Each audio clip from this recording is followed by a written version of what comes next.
Hey there guys and gals, Anime Dude here, and today I have a new manga that I found at random, really enjoyed, and really wanted to share with you all.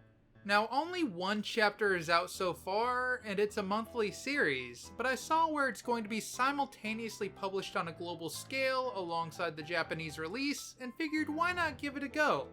Long story short, the first chapter was incredibly well done. I think I'm going to keep reading it each month, and I felt a bit obligated to tell you all about it. This new series is called The World of Summoning, and while that kinda sounds a bit generic, I really enjoyed it. It did a superb job of introducing the world, introducing some major characters, and building intrigue regarding aspects of the world that neither the protagonist nor the audience yet understand. The series is both written and illustrated by Yuki Kodama, and though I'm not personally familiar with all his past works, he was also the author of Blood Lad and the artist and character designer behind both Hamatora and It Invaded, so he has a decent resume to say the least. As far as what the series is actually about though, we start off by learning that there is more than one world, and among the many other worlds out there, there are objects and creatures that are beyond human understanding.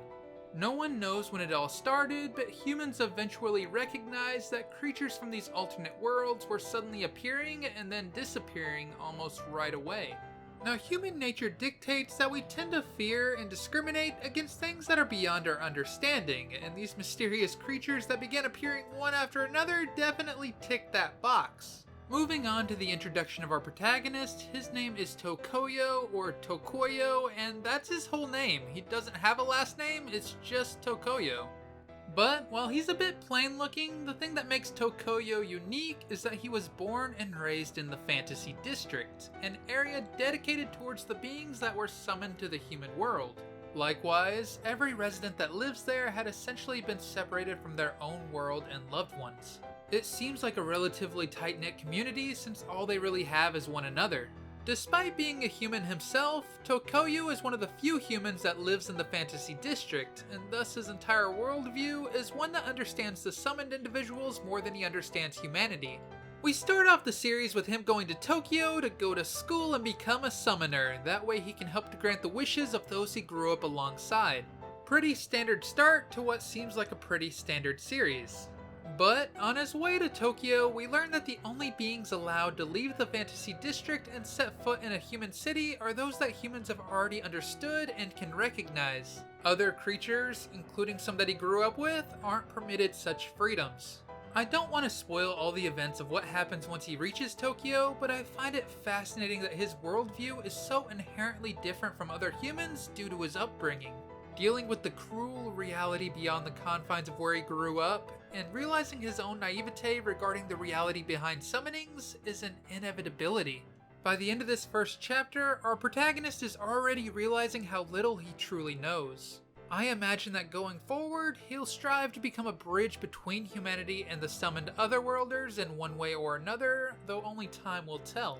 Regardless, the entire chapter was just executed really well, giving us information throughout, yet also having us realize alongside the main character how little we truly know, stoking our curiosity in a very natural way. The young lady that we meet in chapter 1 seems like a bit of an ornery troublemaker, but for those of you who will only read a series that has a cute heroine, here you go. She's kind of adorable, and I imagine her thrill-seeking nature will keep things interesting.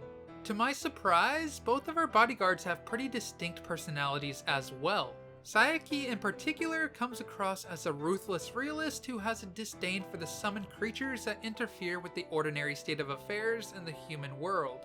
Contrary to him, the other bodyguard hasn't been characterized quite as much just yet, but he seems happy that humanity and the summoned are gradually finding ways to coexist happily with one another. So little has happened thus far, and the series really is just getting started, yet it's the little details and how they are seamlessly presented that really grabbed me as I read through the first chapter. I typically cover each and every new manga and weekly Shonen Jump, and while that alone keeps me busier than I'm proud to admit when placed alongside streaming and my day job, it was a really nice change of pace to randomly delve into a new series from Bessatsu Shonen magazine. And though I'll have to deal with the anguish of waiting for monthly chapters, I really like what I found, I'm glad I got to share it, and I'm eager to read more. Oh yeah, for anyone unfamiliar, Bessatsu Shonen Magazine is essentially the monthly affiliate to Weekly Shonen Magazine, both owned by Kodansha. Bessatsu only started back in 2009, yet has already hosted series like Attack on Titan, I'm Standing on a Million Lives, and even some more popular series that were transferred from their serialization in Weekly Shonen Magazine. Kinda like Orient and UQ Holder, just to name a few. Now that's not necessarily relevant to my thoughts on the new series, but the more you know, am I right?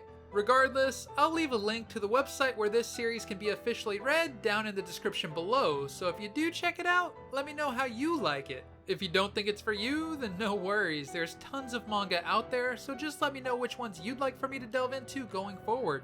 Huge thank you to Kara Alter, Margarita, Dashing, Love Phenomenon, Soul Slayer, Gamer, Pizza Killer, Rubo, Wolfwood, and everyone else over on Patreon for helping to make videos like this possible. If you want to have your name up at the end of videos like this right here, then a link to my Patreon, as well as all my other social media, will be included down in the description. Also, since I stream pretty consistently over at twitch.tv/theanimeDudeYT, huge thank you to everyone that's subscribed over there as well. Words alone cannot express how grateful I am. Thank you all so much for watching, and Anime Dude out.